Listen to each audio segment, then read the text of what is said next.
निवेदन कृपया करके हमारे साथ साथ प्रार्थनाओं का उच्चारण करेंगे। आप सभी को धीरे धीरे याद होगी और नेक्स्ट टाइम से आप लोगों को उच्चारण करने का मौका दिया जाएगा। ओम अज्ञानतिमिरान्धस्य ज्ञानाञ्जनशलाकया चक्षुरुन्मिलितं येन तस्मै श्रीगुरवे नमः। नमः ओम विष्णुपादाय कृष्णप्रेष्ठाय भूतले श्रीमते भक्तिवेदान्त स्वामिनिति नामिने नमस्ते सारस्वते देवे गौरवाणी प्रचारिणे निर्विशेषा शून्यवादी पाश्चात्य देशतारिणे। हे कृष्ण करुणा सिंधो दीनबंधो जगतपते गोपेश गोपिका कांता राधा कांता नमोस्तुते। तप्त कांचन गौरांगी राधे वृंदावनेश्वरी वृषभानुसुते देवी प्रणमामि हरिप्रिये। वाञ्छा कल्पतरुभ्यश्च कृपा सिन्धुभ्यैव च पतितानां पावनेभ्यो वैष्णवेभ्यो नमो नमः। जय श्री कृष्ण चैतन्य प्रभु नित्यानंद श्री अद्वैत गदाधर श्रीवासादि गौर भक्त वृंदा। हरे कृष्णा कृष्ण कृष्ण हरे हरे हरे राम राम राम हरे हरे। हरे कृष्णा। सभी से निवेदन है, एक बार जोर से उच्चारण करेंगे, हरे कृष्णा हरे कृष्णा। आज हम भगवत गीता का जो नया अध्याय शुरू किया है उसमें दूसरे श्लोक की तरफ आगे बढ़ रहे हैं। कल हमने पहला श्लोक किया था। पहला और दूसरा श्लोक अर्जुन के ही प्रश्न है जो अर्जुन भगवान श्री कृष्ण प्रश्न पूछ रहे हैं। नैना पटेल माता जी, अर्जुन ने क्या प्रश्न पूछा था पहले श्लोक में?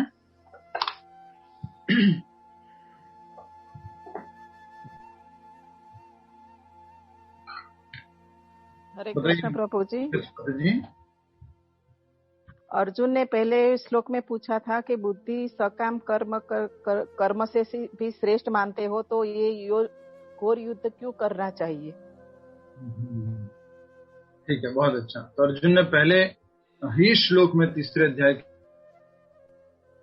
प्रश्न पूछा, हे कृष्ण, हे जनार्दन, हे केशव, आप अगर ये जानते हो और आपने मुझे बताया है, क्या बताया है कि सकाम कर्म से, कि मैं क्षत्रिय होने के नाते युद्ध करूंगा, उससे मुझे राज्य मिलेगा, स्वर्ग लोक मिलेगा, इससे जो है बुद्धि योग अच्छा है अर्थात भक्ति अच्छा है, तो आप मुझे इसमें इस घोर युद्ध में क्यों लगाना चाहते हो? ऐसा करके अर्जुन ने प्रश्न पूछा था। फिर हमने तात्पर्य में एक बात समझी थी कि कृष्ण भावनामृत जड़ता नहीं है। क्या मतलब है इसका, रंजन वैकरिया माता जी? कृष्ण भावनामृत जड़ता नहीं है, इसका अर्थ क्या है? हरे कृष्ण प्रभु जी, कुछ काम का नहीं है। यस, कुछ काम नहीं करते। लोग क्या समझ लेते हैं, कृष्ण भावनामृत में कुछ काम करने की जरूरत नहीं है। कल हमने समझा था निकम्मा और क्या क्या बोलते हैं, कामचोर। तो कई बार लोग ऐसे समझ लेते हैं कि कृष्ण भावनामृत तो ऐसी ही है कि अपना माला लेके बैठ जाओ, कहीं दूर चले जाओ और इस प्रकार से बोले यही अभ्यास होता है। तो अर्जुन भी इस कृष्ण भावनामृत को बहाना बनाना चाह रहा था कि बोले आपने ही तो बोला बुद्धि योग का पालन करो, तो मैं जंगल चला जाता हूँ और वहां जाके पालन कर लेता हूँ। ऐसा करके अर्जुन भी जो है भगवान श्री कृष्ण को बताता है कि देखो कृष्णा, आपने इंस्ट्रक्शन दिए, मुझे कुछ क्लियर मालूम नहीं है। और कल हमने इस बात को भी डिस्कस किया था बच्चे के एग्जाम्पल से। कई बार बच्चा क्या करते हैं, माँ बाप के ही पॉइंट्स उठाता है और उनके खिलाफ बात को रख लेता है। जैसे पेरेंट्स ने बोल दीजिए बेटा पानी और जो है खाना साथ में नहीं खाना है। कोई बार आपने बोला है, फिर अचानक कभी बीच में कभी कुछ बोला था आपने और कुछ चीजें बोली थी, तो जब आपने बेटे को देख लिया कि वो पानी और भोजन साथ में ले रहा है, तो बेटा एकदम से क्या बोलता है, मम्मी आपने वो 2-4 दिन पहले बताया था ना, पानी के साथ अगर कुछ चीजों को अगर सॉलो करते हैं तो बहुत अच्छा से हो जाता है, और मम्मी आपने बोला था कि सॉलिड फूड जो होता है ना उसको सॉफ्ट बना के लेना होता है, इसलिए मैं पानी पीता हूँ। अपनी ही बातों को उठाएंगे और अपने को रॉन्ग प्रूफ करने की कोशिश करेंगे। तो उसी प्रकार से अर्जुन ने भी यही किया कि कृष्णा आप जो है पहले तो बताए सकाम कर्म मतलब कि क्षत्रिय धर्म बताया। और उसके बाद आपने क्या बताया? आपने बताया ये बुद्धि योग। बुद्धि योग अर्थात भक्ति योग। कुछ लोग चाय पी रहे, चुस्कियां ले रहे आराम से वीडियो ऑन करके। हाँ? अच्छा है, गुड। ठीक है, तो हम आगे बढ़ते हैं श्लोक संख्या 2 की तरफ। और कृष्ण भावनामृत जड़ता नहीं है, उसका अर्थ क्या है? जड़ता से अर्थ निष्क्रियता, काम नहीं करना, इनर्शिया। तो कृष्ण भावनामृत क्या ऐसा है? कुछ काम नहीं करना पड़ता कृष्ण भावनामृत में? नहीं, कृष्ण भावनामृत में बहुत काम करना। इतना काम करना पड़ता है कि सुबह कितने बजे उठना पड़ता है? 3:30-4 बजे उठना होता है। और पूरा दिन भर भक्ति योग का अभ्यास, अलग अलग प्रचार कार्य में व्यक्ति लगा रहता है।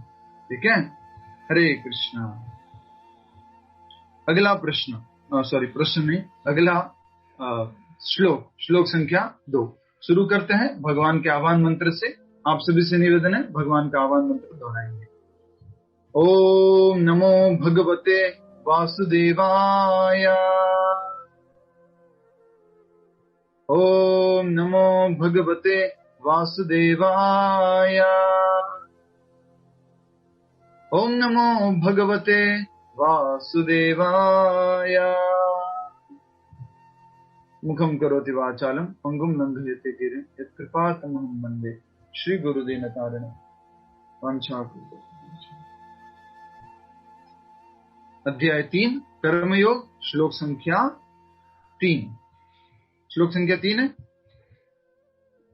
अच्छा ठीक है, इतना तो मालूम है। तो श्लोक संख्या 2 दोहराएंगे आप सभी लोग। व्यामिश्रेणेव वाक्येन बुद्धिं मोहयसीव मे तदेकं वद निश्चित्यम् येन श्रेयो अहमाप्नुयाम्। गीता माता जी बुक कहाँ है आपकी? हाँ ठीक है, आप श्लोक पढ़िए अभी, माइक अनम्यूट करके पढ़िए। हाँ। हरे कृष्ण प्रभु जी। हरे कृष्ण। व्यामिश्रेणेव वाक्येन बुद्धिं मोहयसीव मे तदेकं वद निश्चित्य येन श्रेयोऽहमाप्नुयाम्। क्या बात है माता जी, आप तो एकदम छुपे हुए स्टार थे, अच्छे से पढ़ते हैं आप तो।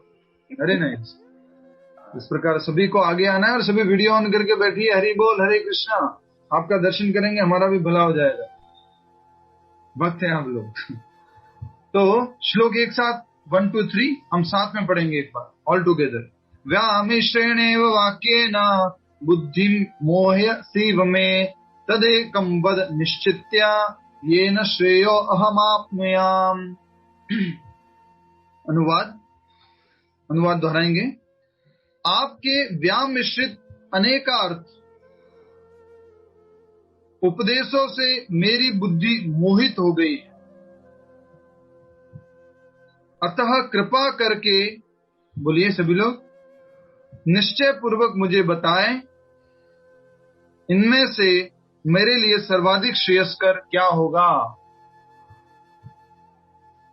Yes, very nice. तो मनु प्रभाकर जी, अर्जुन क्या प्रश्न पूछ रहे भगवान से? हमारे पास गीता नहीं है हमारे पास। तो अभी हमने कुछ बोला वो सुनाई नहीं दिया? वो अभी कंफ्यूज्ड हैं। अर्जुन जी जो अर्जुन में है वो कंफ्यूज्ड है कि क्या करना चाहिए। मुझे रिनल पटेल जी, बिल्कुल सही बोला आपने, उत्तर सही है, बिल्कुल सही दिया आपने। बोलिए रिनल जी।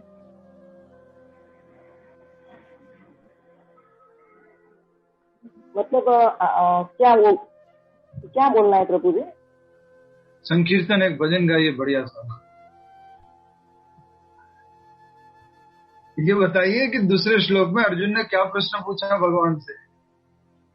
अर्जुन ने पूछा कि आपना દ્વિઅર્થી ઉપદેશોથી મારી મતિ મૂંઝાઈ ગઈ છે, તેથી કૃપા કરી મને નિશ્ચયપૂર્વક જણાવો કે આમાંથી મારે માટે સૌથી હિતાવહ શું છે। आप खुद बताइए क्या पूछा आपने, अपनी भाषा में बोलिए, हिंदी में बोलिए। मतलब अर्जुन कंफ्यूज है कि उसको युद्ध करना चाहिए कि नहीं करना चाहिए। प्रश्न क्या पूछा? गुजराती से हिंदी ट्रांसलेट नहीं कर पा रहे?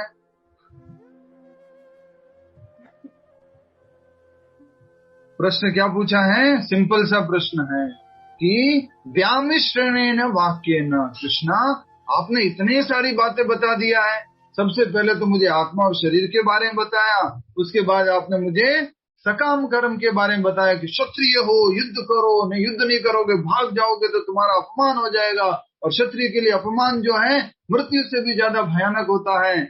और इस प्रकार से फिर आगे आपने बताया बुद्धि को भगवान में स्थिर करना, मुझ में स्थित करना, और उसके बाद में स्थित प्रज्ञ बताया। तो कृष्णा इतने सारे इंस्ट्रक्शन दे दिए, देखो मेरे को ये भी बोला, ये भी बोला, ये भी बोला, ये भी बोला, तो एक बात बताओ कृष्णा जी, इतने सारे इंस्ट्रक्शन मत दो आप। तो ऐसे करके अर्जुन बोल रहे हैं व्यामिश्रणे वाक्य ना, आपके बहुत सारे मिश्रित वाक्य हैं, और बुद्धि मोह सीवे, इससे मेरा बुद्धि क्या हो गया है? मोहित हो गया है, मैं बिविल्डर हो गया हूं, तो समझ में नहीं आ रहा है क्या करना है। कई बार ऐसा होता है ना कि नहीं होता? यस और नो, हरि बोल, जल्दी से रेस्पॉन्स करना है। कई बार ऐसा होता है, बोले ये भी कर दो, ये भी कर दो, ये भी कर दो, ये भी कर दो, तो क्या करे, कुछ समझ में नहीं आ रहा है। तो अर्जुन भी भगवान श्री कृष्ण से ऐसे ही पूछ रहे हैं, क्या करूं हे केशव, हे जनार्दन, मैं क्या करूं? ऐसे करके पूछ रहे हैं। आपके व्यामिश्रित अनेकार्थ उपदेशों से मेरी बुद्धि मोहित हो गई है, अतः कृपा करके निश्चय पूर्वक मुझे बताएं, इनमें से मेरे लिए सर्वाधिक श्रेयस्कर क्या होगा, इसमें से टॉप मोस्ट क्या है। इतने सारे इंस्ट्रक्शन दे दिए आपने, सबसे बेस्ट क्या है ये बता दो आप। कई बार हम दुकान में आइटम खरीदने के लिए जाते हैं, राइट, दुकानदार दिखाता है ये ले लो, ये भी ले लो, ये भी ले लो, ऐसा भी कर लो, तो आप क्या कहते हैं उनसे? देखो भैया मुझे जानकारी नहीं इस बारे में, आप बता दो बेस्ट क्या है इसमें। तो उसी तरह से अर्जुन भी बोल रहे हैं, पर अर्जुन की खासियत क्या है मालूम है? अर्जुन विनम्रता पूर्वक पूछ रहा है। अगर मैंने स्वाति जी को 10 इंस्ट्रक्शन दिए होते हैं, स्वाति जी आपको 16 माला का जप करना है, अभी प्रभु जी लोग आएंगे, उनके लिए बढ़िया से दाल रोटी सब्जी वो भी बनाना है, ढोकला भी बनाना है, और गुजराती भी बनाना है, सिंधी भी बनाना है, और पूरा क्या बोलते हैं एकादशी है तो उसके लिए आपको नॉन ग्रेन बनाना है, आपको ध्यान रखना है, हाथ धोना है, बार बार कहीं पे आटे वाला हाथ टच नहीं होना है। इतने सारे इंस्ट्रक्शन दे दिए होते तो स्वाति जी का पहला डायरेक्ट रिप्लाई क्या होता मालूम है? प्रभु जी एक बताओ, इतना सारा नहीं बताना होता, एक बताओ। लेकिन अर्जुन कैसे बोल रहा है? कृपा करके एक बताइए मुझे। ये अर्जुन का भाव समझिए। अर्जुन ने किस प्रकार से पूछा है? कृपया करके एक बताओ मुझे। इतने सारी बातें आपने बताई हैं, भगवान ने सब कुछ क्लियर बताया था, लेकिन अर्जुन क्या है? चालाक। अर्जुन के मन में क्या बैठा हुआ है? आश्वी रानपुरा जी, अर्जुन के मन में क्या बैठा हुआ है? हाँ, कंफ्यूजन। और थोड़ा सा बताइए। स्मिता पटेल माता जी, अर्जुन ऐसा प्रश्न हो गया है वो। स्मिता पटेल माता जी, भाई है। क्यों ऐसे प्रश्न पूछ रहा है? विवेक पंडित जी, कल भी मैंने बताया था, बच्चों का एग्जांपल देके आज भी समझाया। बोलिए विवेक जी। युद्ध नहीं करना प्रभु। या उसको युद्ध करने की इच्छा नहीं थी, इसलिए वो क्या ढूंढ रहा है? बहाने ढूंढ रहा है। देखो कृष्ण आपने तो सही बताया नहीं, अब देखो अब मैं कैसे क्या करूं। अब देखो ठीक है, मुझे समझ में नहीं आ रहा, अब एक बात बताओ। इतनी सारी बातें बता दी, आप गुरु हो, मैं मानता हूं आप गुरु बन गए हो अभी, तो अब मेरे को क्लियर एक बात बोलो। तो उस प्रकार से बोल रहे हैं मेरे लिए सर्वाधिक श्रेयस्कर क्या होगा, सबसे अच्छा क्या होगा बताओ। और ये प्रश्न हम कई जगह करते हैं, सबसे अच्छा क्या होगा? कुर्ता ऐसे पहनो, हेयर स्टाइल ऐसे करो, ये ऐसे करो, वैसे करो, सबसे अच्छा क्या दिखेगा, सबसे अच्छा कैसा लगेगा, सबसे अच्छा कैसे बनेगा, ये हम सब जगह ये प्रश्न पूछते हैं। तो अर्जुन ने भी ऐसा प्रश्न पूछा है। सभी लोग इशारा करके बताएंगे अर्जुन ने किस भाव में भगवान श्री कृष्ण से ये प्रश्न पूछा। इशारा करके बताइए, इशारा करके बताइए। आशिता जी कहाँ ध्यान है यार? कृपा करके बताइए, ठीक है? तो इसी भाव से हमें भी अपने गुरु से प्रश्न पूछना चाहिए। कई बार हम कंफ्यूज हो जाते हैं और हम समझ नहीं पाते क्या करना है, तो हमें गुरु से भी, अपने सीनियर से भी, अपने सुपीरियर से भी, अपने माता पिता से भी, अपने बड़े लोगों से भी हमने इसी प्रकार से विनम्रता पूर्वक प्रश्न पूछना है। एक तो इतनी सारी बातें बता देते, समझ में नहीं आता है। एक क्लियर इंस्ट्रक्शन दे दिया हो तो ठीक रहता, सीधी सीधी बात बताते नहीं है, कितना घुमा फिरा के इतनी सारी बातें बोल देते हैं। तो हम ऐसे कई बार अपना व्यवहार हो जाता है, लेकिन अर्जुन यहाँ सिखा रहे हैं कि हमें इस भाव में पूछना चाहिए, ठीक है? हरे कृष्णा। अगला आगे बढ़ते हैं, श्लोक लिखे तात्पर्य में। तात्पर्य सभी लोग ध्यानपूर्वक पढ़िए हमारे साथ साथ। पिछले अध्याय में, पिछला अध्याय का नाम क्या था स्वाति जी, जल्दी बताइए बिना देखे। गीता का सार। गीता का सार। अध्याय नंबर कितना था? 2। अच्छा, संस्कृत में उस अध्याय को क्या बोलते हैं? संस्कृत में गीता का सार ही बोलते हैं ना। गीता का सार है। संस्कृत में क्या नाम था? रिंदल पटेल जी, यस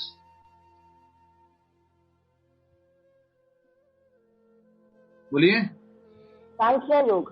सांख्य योग, बहुत सही। तो इसका नाम सांख्य योग है। पहले अध्याय का नाम अर्जुन विषाद योग, दूसरे का सांख्य योग, तीसरा कर्म योग। तो बोल रहे पिछले अध्याय में भगवत गीता के उपक्रम में रूपरेखा, भगवत गीता के उपक्रम के रूप में सांख्य योग, बुद्धि योग, बुद्धि द्वारा इंद्रिय निग्रह, निष्काम कर्म योग तथा नव दीक्षित की स्थिति जैसे विभिन्न मार्गों का वर्णन किया गया। आप सभी को समझ में नहीं आया तो बोलता हूँ, जल्पा खैनी माता समझ में आ रहा है? हाँ, तो बोल रहे प्रभुपाद जी पिछले अध्याय में कृष्ण ने क्या क्या समझाया? सांख्य योग। सांख्य योग क्या था जल्दी से बताइए, किसको मालूम है सांख्य योग क्या था पिछले अध्याय में? विजय राजपुरोहित जी, सांख्य योग क्या था?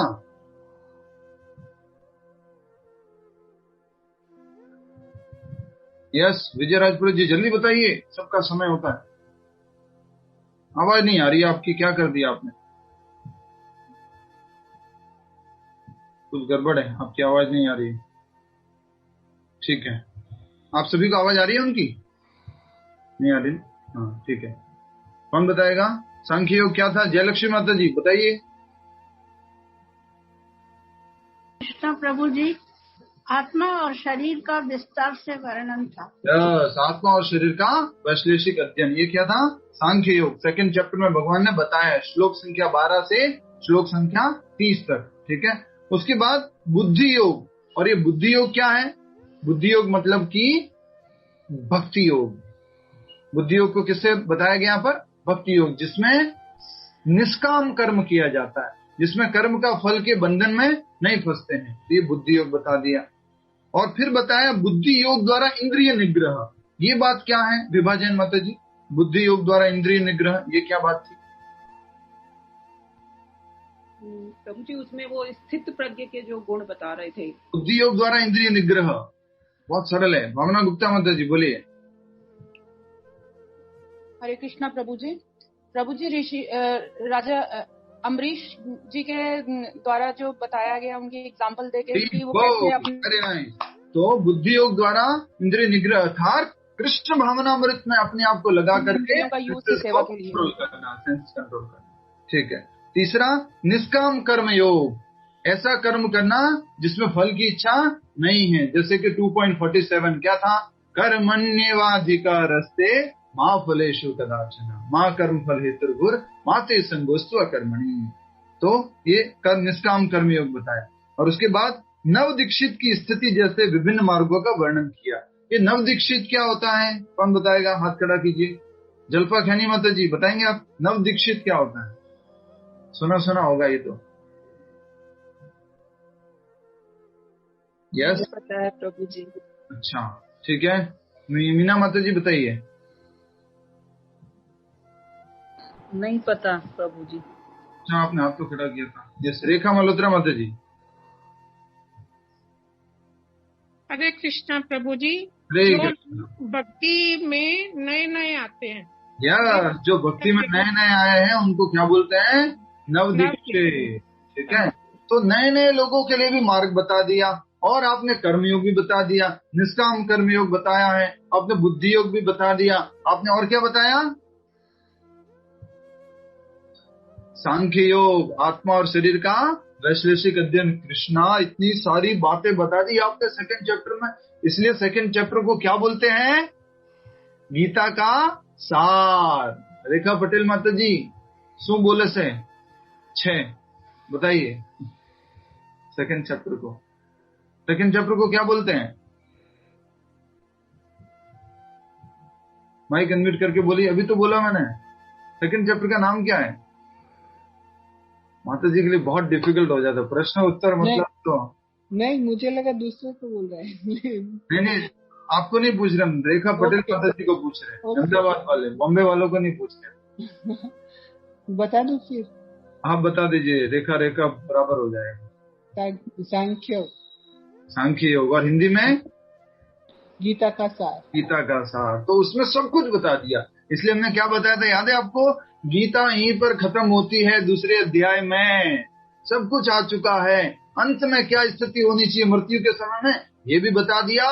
पैदा होता है वो भी बता दिया।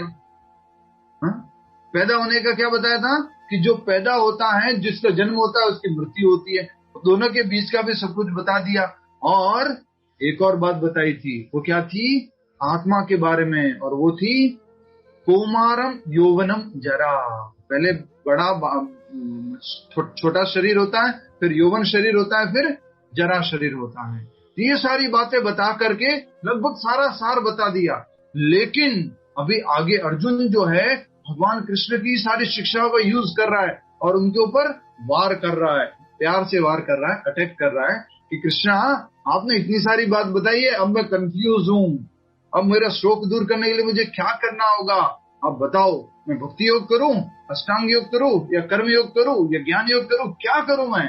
ऐसे करके पूछा, विभिन्न मार्गों का वर्णन किया। आगे देखिए, किंतु उसमें तारतम्य नहीं था। तारतम्य का अर्थ क्या होता है? अर्जुन बोल रहे हैं, ये भगवान की बात नहीं है, अर्जुन बोल रहा है। तारतम्य क्या होता है? विवेक पंडित जी जल्दी बताइए। बैलेंस। बैलेंस, ठीक है। वृंदा माता जी। प्रभु जी हरे कृष्णा, उनमें सामंजस्य नहीं था, आपसी।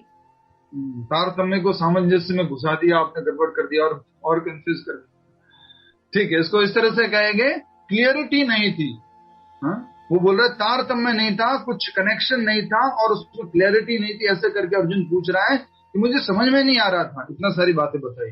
नेक्स्ट, कर्म करने तथा समझने के लिए मार्ग की अधिक व्यवस्थित रूपरेखा की आवश्यकता होगी। अब नेक्स्ट आ गई, कौन सी बात आ रही है? कर्म करना। भावना माता जी सुन रहे हैं? कर्म करना, और कर्म करने के लिए क्या चाहिए? एक व्यवस्थित रूपरेखा चाहिए। अगर मान लीजिए आपको बता दिया जाए, कोई नए लड़का या लड़की किसी माता जी को, किसी प्रभु जी को कुछ बोल दिया जाए कि इनको कुकिंग आता नहीं है, और उसको बोल दिया आपने कि क्या कीजिए, एकादशी का कुकिंग कीजिए, तो वो क्या करेंगे?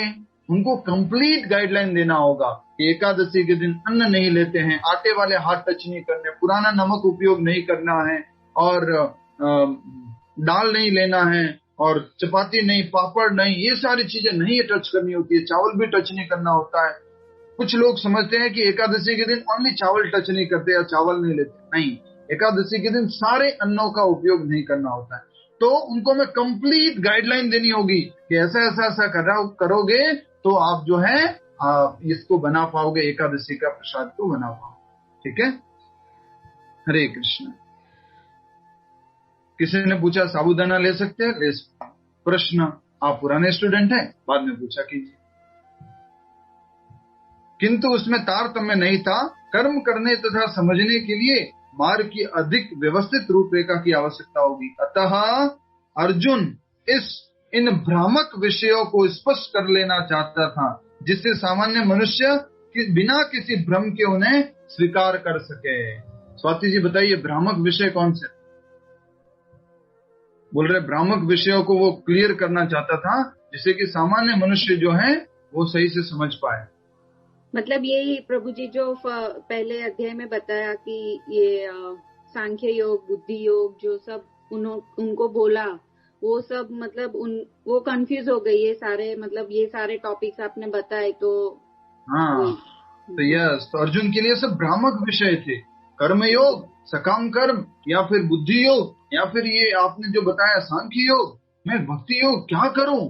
अर्जुन जो है भ्रामक था इनमें, इसलिए कहा गया है अर्जुन इन भ्रामक विषयों को स्पष्ट कर लेना चाहता था, जिससे सामान्य मनुष्य बिना किसी भ्रम के उन्हें स्वीकार कर सके। और अर्जुन ने ये प्रश्न किसके लिए पूछा? रेखा पटेल माता जी, सामान्य लोगों के लिए, सामान्य जनता के लिए, जिससे सामान्य जनता के लिए मार्ग क्या हो जाए, क्लियर हो जाए, क्या करना है क्या नहीं करना है बहुत क्लियर मालूम हो। ठीक है, अगला, यद्यपि कृष्ण वाक चातुरी से अर्जुन को चकराना नहीं चाहते थे, किंतु अर्जुन यह नहीं समझ सका कि कृष्ण भावनामृत क्या है, जड़ता है या कि सक्रिय सेवा। तो भगवान तो अर्जुन को ऐसे घुमाना नहीं चाहते थे, लेकिन अर्जुन ऐसा घूम रहा है जानबूझ के, और वो पूछ रहा है कि मुझे एक बात बताइए। तो यहाँ कहा जा रहा है वाक चातुरी। वाक चातुरी क्या होती है, कौन बताएगा? शकुंतला माता जी, वाक चातुरी क्या होती है? जो बातों में चतुर हो, बातों में चतुर हो, एक्सपर्ट हो। जैसे कि हम कई बार डोनेशन लेने के लिए जाते हैं ना, तो हम उनसे बोलते हैं आप कैसे हैं? आप बोले बहुत अच्छे हैं, थोड़ा सा मंदिर का काम चल रहा है वृंदावन में, थोड़ा सा मदद कीजिए, थोड़ा डोनेशन दीजिए। हाँ हाँ, ठाकुर जी का काम चल रहा है, डोनेशन तो देना ही देना, इसमें कुछ बात पूछने की नहीं है, ये तो हमारा कर्तव्य है, हमें देना ही है, बिल्कुल देना, इसमें क्या बिल्कुल गलत बात नहीं, हमें देना ही चाहिए, डोनेशन तो सबको देना चाहिए। अच्छा, मैंने कहा आप थोड़ा सा सहयोग कर दीजिए, आप आए हैं आपके पास, तो फिर वो क्या बोले, हाँ क्यों नहीं, हम वृंदावन आके सहयोग करेंगे, आपको आने की क्या जरूरत थी, हम स्वयं वृंदावन आएंगे, आपको क्या आने की जरूरत पड़ी, मंदिर बन रहा है ठाकुर जी का, भगवान का, हम वृंदावन आके सहयोग करेंगे। इनडायरेक्टली उन्होंने क्या बोल दिया, नमस्ते जी, हरे कृष्णा। ठीक है, अभी हम कुछ नहीं देने वाले, तो इसको क्या बोलते हैं, वाक चातुरी। उसी प्रकार से भगवान ने कुछ वाक चातुरी का उपयोग नहीं किया, लेकिन अर्जुन को ऐसा लग रहा है कि वाक चातुरी कुछ है, भगवान ने इतनी सारी बातें बता दी तो मुझे कुछ क्लियरली समझ में नहीं आ रहा है, और अर्जुन जो है समझ नहीं पा रहा था कि इसको क्या करना चाहिए।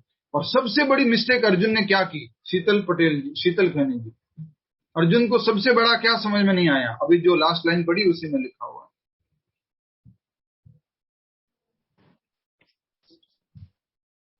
सबसे बड़ा अर्जुन को क्या नहीं समझ में आया, भ्रामक विषयों को स्पष्ट कर लेना चाहता था, जिसे सामान्य मनुष्य बिना किसी भ्रम के उन्हें स्वीकार कर सके। हम पीछे चल रहे हैं, आगे बढ़िए। श्री कृष्ण वाक्य चातुरी से अर्जुन को चकराना नहीं चाहते थे। हाँ, ये नहीं हुआ अभी तक। किंतु अर्जुन यह नहीं समझ सका कि कृष्ण भावनामृत क्या है, जड़ता है या किसी सक्रिय सेवा। यस, तो ये सबसे बड़ा कंफ्यूजन था। क्या? कृष्ण भावनामृत, सरल भाषा में बोलता हूँ, हरि बोल, सभी लोग ध्यान दीजिए। भक्ति खाली माली बैठना है, कुछ काम नहीं करना है, एक जगह बैठ जाओ, सुबह का बाल भोग प्रसाद ले लो, सो जाओ, राजभोग प्रसाद ले लो, सो जाओ, और फिर शाम का शयन प्रसाद ले लो, सो जाओ, यही भक्ति है। तो अर्जुन को ऐसा डाउट हो रहा था, कुछ काम नहीं करना होता भक्ति में, ये सब क्या है, भक्ति वाले लोग क्या करते हैं, काम चोर एक नंबर के, सब इंजीनियर, डॉक्टर, ये सारे MBA, ये सब लोग मंदिर में ज्वाइन कर लिए, देश के लिए बड़ी बड़ी सेवा करते हैं, वहां जाके बस वो माला लेके बैठ गए, हरे राम हरे कृष्ण हरे राम हरे कृष्ण। तो लोग कई बार गलत समझते हैं। उसी प्रकार अर्जुन को भी गलत डाउट हुआ, इसलिए अर्जुन हम सब के लिए ये प्रश्न पूछ रहा है कि आगे आने वाले लोग भी ऐसा न समझ लें कि भक्ति क्या है, खाली एक जगह बैठना है, कुछ काम वाम करना नहीं है। इसलिए अर्जुन हम सब के लिए प्रश्न पूछ रहा है कि भक्ति सक्रियता है या निष्क्रियता है। तो आप सभी लोग उत्तर देंगे फास्ट, जल्दी से। भक्ति सक्रियता है या निष्क्रियता है? यस, ये सक्रियता ये है, निष्क्रियता ये है। भक्ति सक्रियता है या निष्क्रियता है? यस, रेखा पटेल माता जी समझाएंगे अब आप, भक्ति कैसे सक्रियता है। माइक अनम्यूट करके बोलिए। अच्छा, प्रज्वल पवन जी बताइए, भक्ति कैसे सक्रियता है? बोलिए प्रज्वल पवन, भक्ति कैसे सक्रियता है, मालूम है? हरे कृष्णा, भक्ति कैसे सक्रियता है, जल्दी बताइए प्लीज, समय बहुत कम है क्योंकि कृष्ण लीला भी करनी है। देवांशी जी बताइए कैसे भक्ति सक्रियता है। माइक अनम्यूट करना होता है माता जी। यस, माइक अनम्यूट करके बोलिए। नहीं हुआ अभी तक? हाँ, हो गया। भक्ति में खाली बैठे नहीं रहना है, सुबह से उठ के 16 माला करनी रहती है, भगवान की पूजा सेवा करनी रहती है, भगवान का कुछ अभ्यास करना रहता है। यस, और अपना भागवतम सुनना है, भगवत गीता पढ़ना है, भगवान के लिए भोग बनाना है, मंदिर साफ करना है, और बाहर प्रचार करने के लिए भी जाना है, लोगों से मिलना है, गीता क्लास अटेंड करनी है, भागवतम क्लास अटेंड करनी है। तो भक्ति क्या है? पूरी एक्टिविटी है। जो आप भक्ति में जो भी करते हैं, सब्जी लेने जाते हैं, मार्केट में कुछ खरीदने जाते हैं, जो भी कुछ करते हैं, वो सब भक्ति है अगर वो कृष्ण से जुड़ा हुआ है। ठीक है ना? भक्ति मतलब कृष्ण से जुड़ा हुआ। ठीक है, हरे कृष्ण। दूसरे शब्दों में, अपने प्रश्नों से वह उन समस्त शिष्यों के लिए जो भगवत गीता के रहस्य को समझना चाहते हैं, कृष्ण भावनामृत का मार्ग प्रशस्त कर रहा है। तो इसको इस तरह से बोल सकते हैं क्या? दूसरे शब्दों में, अपने प्रश्नों से वह समस्त हम सब लोगों के लिए जो गीता समझना चाहते हैं, समस्त शिष्यों के लिए जो भगवत गीता के रहस्य को समझना चाहते हैं, कृष्ण भावनामृत का मार्ग प्रशस्त कर रहा है, कृष्ण भावनामृत को बता रहा है। ठीक है, तो ये अर्जुन जो है कंफ्यूज होके पूछ रहा है भगवान श्री कृष्ण से। अब हम अगले श्लोक की तरफ जाते हैं और भगवान श्री कृष्ण का उत्तर समझने का प्रयास करते हैं। बट आई थिंक उससे पहले कुछ और हमें करना चाहिए, सबसे इंपॉर्टेंट, जो कि आज का टॉपिक था। कौन बताएगा आज का टॉपिक क्या था? आज का टॉपिक क्या था? रीमा पटेल माता जी। हरे Krishna. Apologies of Krishna. No, that is for Krishna Janmashtami special. क्या था आज का भगवत गीता का टॉपिक? क्या था? देखा ही नहीं होगा किसी ने। हरे कृष्णा, वो yoga ladder. Yes, yoga ladder, योग की सीढ़ी। हरि बोल। सभी लोग वीडियो ऑन करके बैठिए।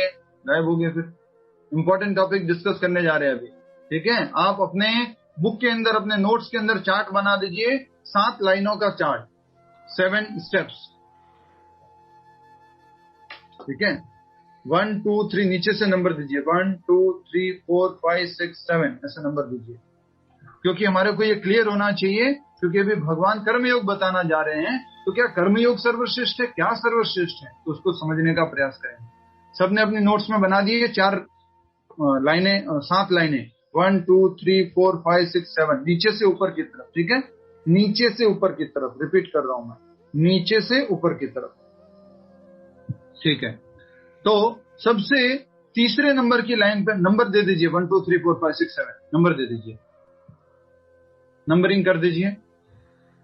कर दिया? ठीक है, तीसरे नंबर पर लिख लीजिए कर्म कांड। कर्म कांड, और कर्म कांड का मतलब होता है वो शास्त्रों को स्वीकार करता है। आप अपनी भाषा में लिख सकते हो उसको शॉर्टकट में। वो शास्त्रों को स्वीकार करता है लेकिन फल खुद भोगता है। फल खुद भोगता है, कर्म कांड। सारे रिचुअल करता है, यज्ञ वगैरह करता है, लेकिन उसका फल वो खुद भोगना चाहता है। इसको बोलते हैं, ये आपके हमेशा हमेशा के लिए काम आएगा, इसलिए लिखवा रहा हूं। ठीक है, इसलिए इसको थोड़ा टाइम दे रहा हूं। कर्म कांड का अर्थ वेदों को मानता है, शास्त्रों को मानता है, रीति रिवाज को मानता है, लेकिन उसका फल खुद भोगता है। अपने सेंस एंजॉयमेंट के लिए वो रीति रिवाजों का पालन करता है, नियमों का पालन। ठीक है, ऐसे लोग भक्ति के बारे में बिल्कुल नहीं जानते। ऐसे लोग भक्ति के बारे में नहीं जानते। आप अपने हिसाब से 2-2 लाइन छोड़ के भी करना चाहे तो कर सकते हैं, एक एक में थोड़ा थोड़ा समझाएंगे भी, तो आप 14 लाइन रख सकते हैं, 14 लाइन्स, और एक में 2-2 का कर सकते हैं, नंबरिंग रीनंबरिंग कर सकते हैं, एक एक के लिए 2-2 लाइन यूज ले सकते हैं। और ये लोग भक्ति के प्रति बिल्कुल भी जानकारी नहीं रखते हैं, भक्ति के बारे में कुछ नहीं जानते, ओनली कर्मकांड। ये करोगे तो ये मिलेगा। याद आ रहा है आपको दूसरे अध्याय में वेदों की लुभावनी भाषा। अच्छा, ये यज्ञ कर लो, ये दान कर लो, ये पुण्य कर लो, इससे ये मिलेगा, इससे ये होगा, इसको कर्मकांड कहा गया है। ठीक है, नेक्स्ट। अब आते हैं इससे नीचे, 3 नंबर का हो गया, अब 2 नंबर पे आएंगे। इसको लिख दीजिए एनिमल लाइफ। इसको लिख देंगे एनिमल लाइफ। कौन बताएगा मनुष्य और जानवरों में क्या 4 चीजें समान होती हैं? मनुष्य और जानवरों में क्या 4 चीजें समान होती हैं? हरे कृष्णा। पीछे से जो माता जी, प्रभु जी जो पीछे बैठे हुए पांडाल में सबसे पीछे, हरि बोल। ऐसा क्यों कर रहे हैं आप लोग? सब वीडियो ऑन करके बैठे, 5 स्लाइड वीडियो ऑफ करके बैठिए, और बाकी ओनली 2-3 स्लाइड जो है वो वीडियो ऑन करके बैठे हुए। बाकी सब लोग कहीं घूम रहे आराम से। अनुराधा माता जी बताइए, क्या प्रश्न पूछा हमने? माइक अनम्यूट करके बोलिए, माइक अनम्यूट करके बोलिए। मनुष्य में, एनिमल में क्या चार सब एक ही रकम है? हाँ, क्या खाना है? पीना सोना, खाना पीना सोना और वो क्रिया, आहार, निद्रा, भय, मैथुन, eating, sleeping, mating and defending. ये चार चीजें जो हैं कॉमन हैं। विनीता जी, क्या अलग है इन चारों में से? मनुष्य में क्या अलग है, एक्स्ट्रा क्या है? बुद्धि। बुद्धि। बुद्धि, बुद्धि तो उनमें भी होती है, थोड़ा सा और इसको बोलना पड़ेगा। मनुष्य जीवन का लक्ष्य जो है वो मनुष्य अपनी बुद्धि से भक्ति करके फिर वो मोक्ष पा सकता है। तो इसको इस तरह से कहेंगे, मनुष्य जीवन में अधिक बुद्धि मिली है, हायर इंटेलिजेंस। ठीक है, हायर इंटेलिजेंस मिला है मनुष्य जीवन में। और तो ये एनिमल लाइफ से मतलब क्या है? मनुष्य होते हुए हम ओनली अपना जीवन किसके लिए जीते हैं? आहार, निद्रा, भय और मैथुन के लिए। प्रभु जी, हमारे पास तो फैक्ट्री है, फैक्ट्री में काम करने के लिए जाते हैं। अरे फैक्ट्री में काम करके क्या करते हो? बोले पैसा कमाते हैं। उससे क्या करते हैं? बोले अपना घर परिवार जो सोने खाने और रहने की सुविधा है उसको स्टैंडर्ड बढ़ा रहे हैं। तो वो क्या है? Animal life. आहार, निद्रा, भय, मैथुनम च सामान्य एतत् पशु भी नराणाम। ये दोनों पशु और नर में बराबर है। तो क्या अलग है? धर्मो ही एको अधिको विशेषो। भूल गए बेटे का नाम? धर्मो ही एको अधिको विशेषो। धर्म अलग है, मतलब कि नियमों का पालन करना ओनली मनुष्य कर सकता है। किसी जानवर के लिए नियम, ये वाले नियम जो मनुष्य जीवन में बनाए गए हैं, संयम वाले नियम, वो और किसी जानवर के लिए नहीं होते। ठीक है, तो अगर हम कर्म कांड से भी नीचे हैं, अगर हमारा मात्र ध्यान किसमें है? मात्र ध्यान किसमें है? आहार, निद्रा, भय, मैथुन में। और हम ये जिज्ञासा नहीं करते कि मैं कौन हूं, कहां से आया हूं, किससे आया हूं। तो हम कौन से लेवल पर हैं? हम दूसरे लेवल पर। और कौन सा है? Animal life. अब हम इससे भी नीचे जाते हैं। चेक कीजिए अपने आप को, कौन सी सीढ़ी पर है आप? पहली, दूसरी, तीसरी, चौथी या पांचवी? चेक कीजिए। अब आते हैं हम इससे भी नीचे वाले लेवल। प्रभु जी इससे नीचे मत ले जाओ प्रभु जी, ऑलरेडी हम तो लग रहा है कि सेकंड पे हैं। तो उससे नीचे की सीढ़ी क्या है? लोअर देन एनिमल लाइफ, और ज्यादा निम्न पशु, पशुओं से भी निम्न योनि। अगर हिंदी में भी बोलना है तो मुझे बता दिया कीजिए। पशुओं से भी निम्न, पशुओं से भी निम्न बताया गया है। तो इसमें क्या होता है मालूम है? ये आहार, निद्रा, भय, मैथुन, मनुष्य जो ये चार काम है वो भी पशुओं से भी गया बीता हुआ करता है। अगर किसी शेर को देखेंगे तो वो अपना डेजिग्नेटेड फूड खाता है, मांसाहार करता है, फिक्स है वही भोजन करता है। किसी हिरण को देखेंगे तो वो घास ही खाता है। किसी गाय को देखेंगे तो वो जो उसके लिए जो भोजन है वही करती है। किसी कुत्ते को देखेंगे तो वो अपना भोजन करते हैं। लेकिन मनुष्य आहार, उसमें इतना ज्यादा डिग्रेड हो गया है, नीचे गिर गया है कि वो कुत्ते का भी खा लेता है, गधे का भी खा लेता है, घोड़े का भी खा लेता है। मतलब कि वो कोई डिस्क्रिमिनेशन नहीं है। इसलिए इसको क्या बोला गया है? Lower than animal life. आहार के बारे में भी आ गया। और निद्रा, स्लीपिंग का कोई टाइम टेबल नहीं है।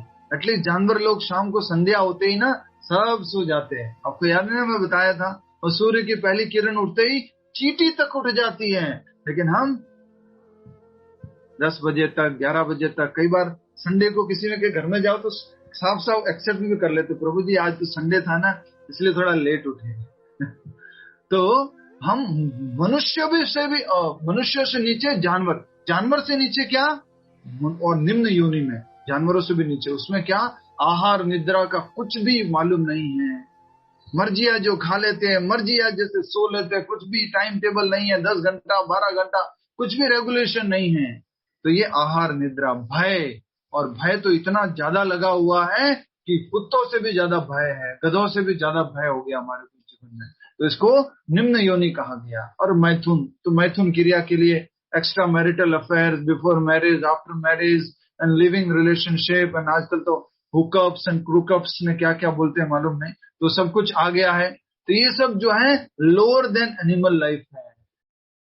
तो सबसे पहला क्या हो गया, लोअर देन एनिमल लाइफ। मनुष्य होते हुए हम कैसा जीवन जीते हैं, जानवरों से भी गया बीता। उसके बाद में एनिमल लाइफ, जिसमें इन 4 कामों में इंटरेस्टेड होते हैं, आहार, निद्रा, भय, मैथुन। उसके बाद में कौन सा आता है, कर्म कांड। और उसके बाद में आता है, चौथा लेवल पर जाइए आप, उसको लिखिए आप, कर्म योग। यहां से योगा का वास्तविक लैडर चालू होता है। अभी तक तो योग का लैडर नहीं था।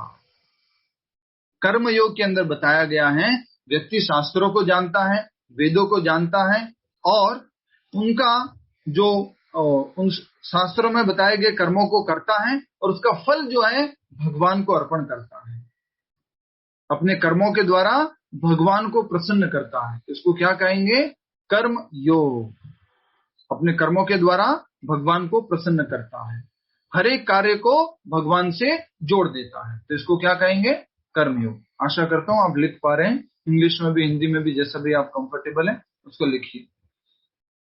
कर्मयोग हो गया अपने कर्मों के फल को भगवान को अर्पण करना, हर एक कर्म को भगवान से जोड़ना। शास्त्र जानता है, वेद जानता है, बट वो जान करके उसको भगवान की सेवा में लगाता है। उसके बाद उसके ऊपर की बात आती है, उसको कहा जाता है, कितने नंबर पे आ गए शीतल, हाँ जी 5 नंबर पे, ठीक है, 1 2 3 4 5, 1 2 3 4 5 पे आ गए, और वो है ज्ञान योग। चौथा क्या है, 5वां क्या है, ज्ञान योग। ज्ञान योग में क्या होता है, वो शास्त्रों को भी जानता है, वेदों को भी जानता है, लेकिन वो जो है कहीं एकांत में चला जाता है और प्रकृति को अध्ययन करने की कोशिश करता है, अपने जिज्ञासा करने की कोशिश करता है, मैं कौन हूँ, कहाँ से आया हूँ, ये सारी जिज्ञासाएं करता है। और ज्ञान के माध्यम से वो भगवान के पहले रूप को प्राप्त करना चाहता है। और सबसे पहला रूप कौन सा है भगवान का, फर्स्ट रियलाइजेशन। कौन बताएगा, first realization of God, absolute truth, the first realization of absolute truth. मैं सेकंड स्लाइड वाले भक्तों से पूछ लेता हूँ, Anita Tandon Mata ji, what is the first realization of absolute truth? Hare Krishna, वो भगवान के ब्रह्म रूप को मानता है कि मैं ब्रह्मन, 3 होते हैं ना, ब्रह्मन, परमात्मा, भगवान। तो ज्ञान योगी का लक्ष्य होता है ब्रह्मन में जाना, ब्रह्मन में विलीन हो जाना, तो वो ज्ञान योगी हो गया। और उसके ऊपर का नेक्स्ट लेवल आता है, उसको कहा जाता है अष्टांग योग। ये सीढ़ी है पूरी, इस सीढ़ी के सीढ़ी बताइए, इसके बाद ये, इसके बाद ये, इसके बाद ये, अष्टांग योग। और अष्टांग योग के अंदर वो क्या करता है, बहुत ज्यादा तपस्या करता है। और आप जानते ही हैं, यम, नियम, आसन, प्राणायाम, प्रत्याहार, ध्यान, धारणा, समाधि, ये सब जो है इसके अंदर आते हैं। ज्ञान योग के बारे में हमने बता दिया था। ज्ञान योग के अंदर वो क्या करता है, सभी चीजों को थोड़ा सा वैराग्य करता है, और वैराग्य साथ कहीं दूर चला जाता है, और अपनी बुद्धि के द्वारा समझने का कोशिश करता है, मैं कौन हूँ, कहाँ से आया हूँ, और अंत में जो है ब्रह्मन में विलीन होना चाहता है, भगवान के निराकार स्वरूप में विलीन होना चाहता है। उसके बाद आएगा अष्टांग योग। अष्टांग योग में बहुत स्ट्रिक्ट तपस्या होती है, बहुत आसन होते हैं, टेढ़े मेढ़े एक जगह बैठना है, आंखें सीधी, आधी खुली आधी बंद रखनी है, टिप ऑफ द नोज पे फोकस करना है। ये सारी अष्टांग योग के अंदर बातें बताई जा रही है। स्मिता पटेल माता जी लिख क्यों नहीं रहे, बाद में लिखेंगे रिकॉर्डिंग सुन के, ठीक है। हरे कृष्णा। दिव्या गुप्ता जी क्या रिपीट करना है, कहां पर ध्यान था आपका, माइक अनम्यूट करके बोलिए, क्या रिपीट करना है? अष्टांग योग, यम, नियम। जी माता जी, यम, नियम, आसन, प्राणायाम, प्रत्याहार, ध्यान, धारणा और समाधि। यम, नियम, आसन, प्राणायाम, प्रत्याहार, ध्यान, धारणा और समाधि। तो बच्चों आपने लिख लिया, आगे बढ़े। हरे कृष्णा, ऐसी फीलिंग आ गई अभी। तो ये अष्टांग योग में उसको बहुत तपस्या करना होता है, और उसका अष्टांग योगी का लक्ष्य होता है हृदय के अंदर परमात्मा का दर्शन करना, भगवान का दूसरा रूप, हृदय के अंदर परमात्मा का दर्शन करना।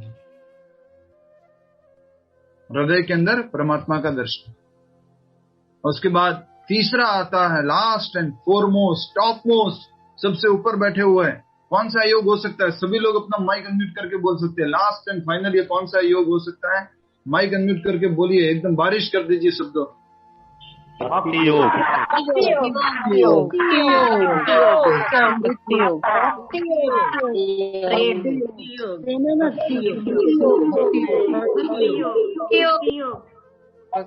इको साउंड भी आ रहा था, फिर दो लोग बोले भक्ति योग, भक्ति योग, भक्ति योग। तो यस, लास्ट वाला सातवां सबसे इंपॉर्टेंट क्या है? भक्ति योग है, और भक्ति योग टॉप मोस्ट है। भक्ति योग में क्या करना होता है? वो वेदों को जानता है, शास्त्रों को जानता है, सब चीजों को जानता है, लेकिन वो हर एक कार्य भगवान कृष्ण की संतुष्टि के लिए करता है। हर एक कार्य को भगवान कृष्ण की प्रसन्नता के लिए करता है, और अपने लिए कुछ भी इच्छा नहीं करता। ये भक्ति योग है, टॉप मोस्ट है।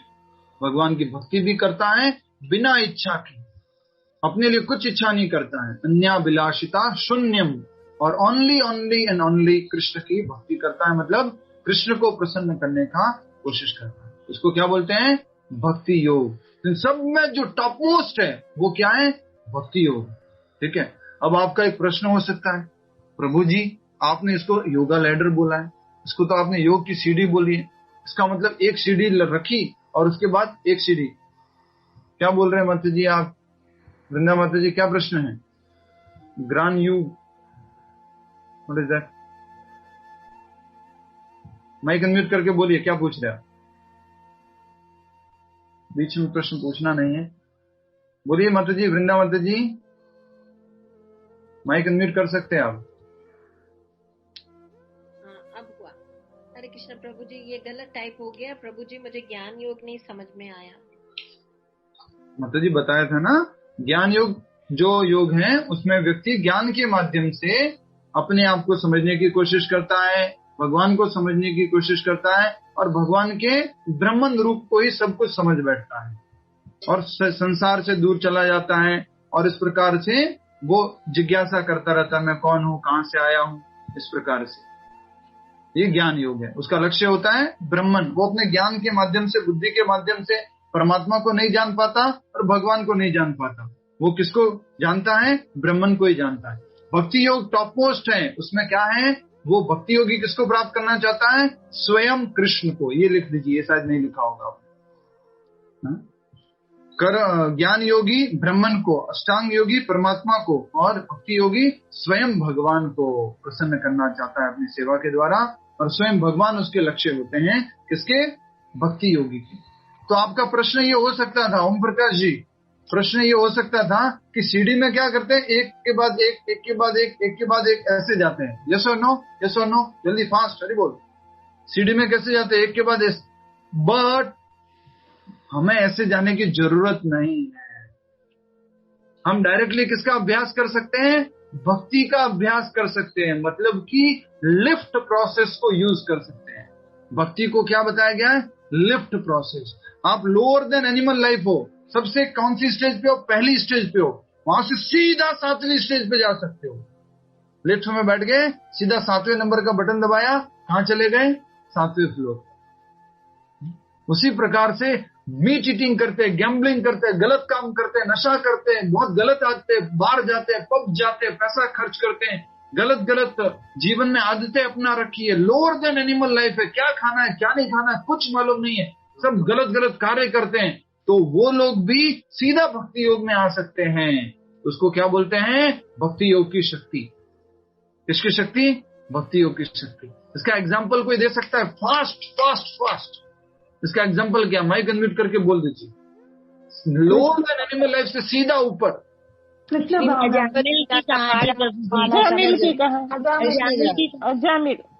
अपनी नर्तकी की कहानी कृष्ण के लिए करना। नर्तकी भगवान कभी इच्छा अपनी भगवान श्री कृष्ण की नर्तकी की कहानी। बिल्कुल सही बताया, नर्तकी सही एग्जाम्पल था। दूसरा हिप्पीज। प्रभुपाद जी जब अमेरिका गए तो किससे मिले? लोअर देन एनिमल लोगों से मिले। सोने का ध्यान नहीं, कपड़े पहनने का ध्यान नहीं, और नशा करते रहते थे और मांसाहार करते रहते थे, पूरा गलत कामों में, इलिसिट रिलेशनशिप में रहते थे। इस प्रकार से उन लोगों का भी उद्धार हो गया। सीधा लिफ्ट, महामंत्र जप करने से लिफ्ट प्रोसेस फॉलो हो गया, और सीधा उन्होंने क्या पालन किया? भक्ति को। और भक्ति पालन करके क्या किया? एक बार हमारे साथ में उच्चारण कीजिए, Hare Krishna Krishna Krishna Hare Hare, Hare Rama Ram Ram Hare Hare. This is top most. मतलब क्या मालूम है? आप सभी अपने लेडर को चेक कीजिए, सारे पॉइंट्स को चेक कीजिए। भक्ति की शुरुआत ही कृष्ण से होती है। भक्ति की शुरुआत ही कृष्ण से होती है। और लोग ज्ञान योगी ब्रह्मन में फंसा हुआ है, अष्टांग योगी परमात्मा में फंसा हुआ है, लेकिन भक्त की तो शुरुआत ही भक्ति से होती है, अर्थात कृष्ण से होती है। वो तो शुरुआत ही कहां से होती है? जय श्री कृष्णा, जय श्री राम, हरे कृष्णा, शुरुआत ही वही से होती है उसकी। तो भक्ति योग क्या है? टॉप मोस्ट है। सो भक्ति योग की जय, और आप सभी भक्ति योगियों की जय। हरि बोल, हरे कृष्णा। सो सोचिए, आप टॉप मोस्ट प्रैक्टिस कर रहे हैं जीवन में, आज जो अभ्यास कर रहे हैं। तो ये योगा लैडर क्यों बताएं? जल्दी से 1 मिनट में बता देता हूं। मैंने ये योगा लैडर क्यों बताया? क्योंकि भगवत गीता में भगवान कर्म योग भी बताएंगे, ज्ञान योग भी बताएंगे, अष्टांग योग भी बताएंगे और भक्ति योग भी बताएंगे। तो कई बार में फंस नहीं जाना है, अरे तीसरे अध्याय में तो भगवान ने कर्म योग बताया था ना, वही सब कुछ है। नहीं, इसके आगे भी कुछ है। ओ अच्छा, भगवान ने इसके आज 4थे अध्याय में तो ज्ञान योग बताया था ना। नहीं, इससे आगे भी कुछ है। समझ में आ रहा है आपको? उससे आगे क्या है? अष्टांग योग है 6ठे अध्याय के अंदर। अच्छा, अष्टांग योग बता दिया, ठीक है, अष्टांग योग ही सब कुछ है। हो गीता में लिखा है, गीता में कृष्ण ने बोला है क्या करना है? एकदम सीधे बैठना है, जंगल में जाना है, कुशा घास पे बैठना है, हिरण की स्किन बिछानी है, आधी आंखें खुली रखनी है, आधी आंखें बंद रखनी है, और जो है टिप ऑफ द नोज पे फोकस करना है। कृष्ण ने बताया, यही करेंगे हम तो, गीता में बताए गए। नहीं, इसके आगे भी कुछ है, और वो क्या है? भक्ति योग। तो इसलिए ये बताया गया था। कई बार लोग गलत समझ लेते हैं, बस तीसरा अध्याय पढ़ दिया और कंक्लूड कर दिया कर्म योग सब कुछ है। ज्यादातर लोग क्या बोलते हैं? गीता में क्या लिखा हुआ है? गीता में लिखा हुआ बस कर्म करो, कर्म करो, कर्म के बारे में बताया। ये सब भक्ति माला वाला के बारे में नहीं बताया है। लोग बोलते हैं कि नहीं बोलते ऐसा? कर्म ही पूजा है, बस कर्म करते जाओ। आपकी कर्म पूजा कब बनेगी? जब आपका कर्म क्या है? कृष्ण से जुड़ा हुआ है, तभी आपका कर्म क्या बनेगा? पूजा बनेगा। ठीक है, मैं आशा करता हूं ये योगा लैडर का पर्पस और ये योगा लैडर समझ में आया। आपको आगे भी काम आएगा जब ऐसे शब्द उपयोग आएंगे ना, ज्ञान योग क्या होता है, अष्टांग योग क्या होता है, कर्म योग क्या होता है, तो ये आपको काम आएगा। ठीक है, हरे कृष्णा। ये टॉप मोस्ट था। अब हम चलते हैं जन्माष्टमी स्पेशल, श्री कृष्ण जन्माष्टमी की स्पेशल भगवान श्री कृष्ण लीलाओं को समझने के लिए। और लीलाओं को समझने के लिए कैसे समझेंगे? भगवान के विशेष 64 गुणों का डिस्कस करते हुए। तो सबसे पहला गुण है भगवान का, लिख सकते हैं। आपको मालूम है वैसे तो एवरीडे आपको नोट करना होगा ये 64 qualities of Lord Krishna. And the top most and foremost quality of Lord Krishna है, सबसे पहली क्वालिटी है, इंग्लिश में लिखेंगे beautiful feature, bodily feature. English में ऐसे लिखते हैं, ब्यूटीफुल बॉडीली फीचर। भगवान के सुंदर, हिंदी में लिखेंगे संपूर्ण शरीर का सुंदर स्वरूप, ब्यूटीफुल बॉडीली फीचर्स। इंग्लिश में, हिंदी में संपूर्ण शरीर का सुंदर स्वरूप। शॉर्ट में लिख सकते हैं सुंदर शरीर, शॉर्ट में भी लिख सकते हैं। लिख दिया आपने। अब इसको थोड़ा सा शॉर्ट में एक्सप्लेन कर लेते हैं। भगवान की ये सबसे बेस्ट क्वालिटी है। क्या है? कृष्ण शब्द का अर्थ क्या होता है? यस विनीता जी बताइए, आजकल आप थोड़ा पीछे जा रहे हैं, ऐसा लग रहा है धीरे धीरे। इसलिए देखो ना, मैंने आपसे इसलिए पूछा है। कृष्ण शब्द का अर्थ क्या होता है? सुंदर। सुंदर क्या करता है? अट्रैक्ट करता है। कृष्णा मीन्स ऑल अट्रैक्टिव, आकर्षति इति कृष्ण। तो देखो स्टोरी बहुत कृष्ण की, एक एक जो है ना, एक एक गुण है प्रभु जी, लिखा हुआ है आपने। मैं ये कहना चाह रहा था, एक एक गुण के ऊपर एक एक कथा हो सकती है। क्या बोल रहा हूं मैं? एक एक गुण के ऊपर एक एक कथा हो सकती है भगवान के, इतने बड़े गुण हैं भगवान के। पर क्या करें, थोड़ी सी नाइंसाफी करूंगा मैं आप लोगों के साथ में, छोटा छोटा ही बताऊंगा। तो एक छोटी सी बात बताना चाहूंगा इससे रिलेटेड कि कृष्ण की सुंदरता कितनी थी। जब भगवान श्री कृष्ण जो भौमासुर राक्षस था, जिसने 16,100 कन्याओं को किडनैप करके रखा था अपने पास में, और उन 16,100 राजकुमारियों ने भगवान कृष्ण से प्रार्थना की थी, कृष्ण हमें छुड़ा लीजिए यहाँ से, कृष्ण हम यहाँ बहुत परेशान हो रहे हैं।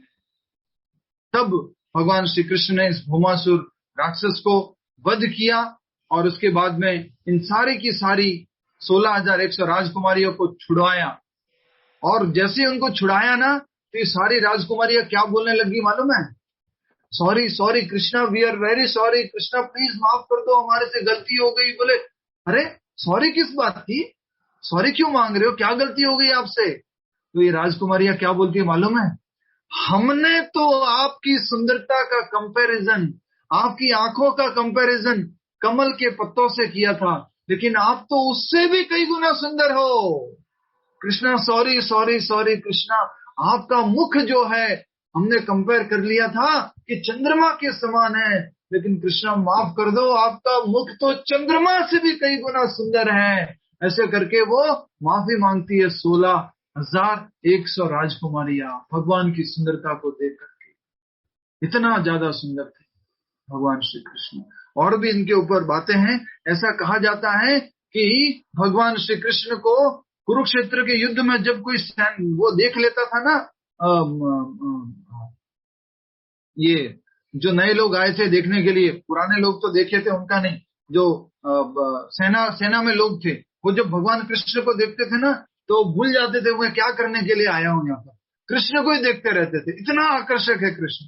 और फिर बाद में दूसरा लोग आकर के अपना लड़ाई करने के लिए आए, लड़ाई करो, अच्छा अच्छा मेरा वो धनुष किधर है, बाण किधर है, ऐसे पूछते, ऐसा कहा जाता है। इतना ज्यादा कृष्ण आकर्षक है। और भगवान की ब्यूटी के बारे में तो क्या बात करें,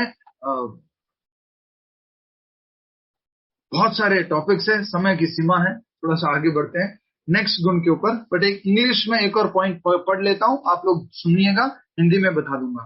एनी कंपैरिजन ऑफ दी, अच्छा कोई पूछ सकता है कि ये प्रभु जी आप कहां से बता रहे हो, अपनी मर्जी से बता रहे हो क्या, व्हाट इज द सोर्स?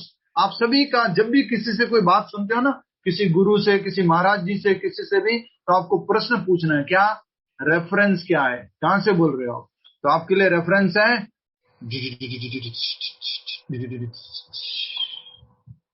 क्या नाम है इसका, नेक्टर ऑफ डिवोशन, हिंदी में बोलते हैं भक्ति रसामृत सिंधु। इसके अंदर ये दिया हुआ है सारा, रूप गोस्वामी द्वारा बताई गई है, ठीक है। तो हर एक बात कैसे होनी चाहिए, रेफरेंस के साथ, प्रमाण के साथ। तो इसमें बताया गया है any comparison of the different parts of the lord's body to different material objects can not factually be complete comparison. समझ में आया आपको? जो वो राजकुमारियों ने कंपेयर किया था,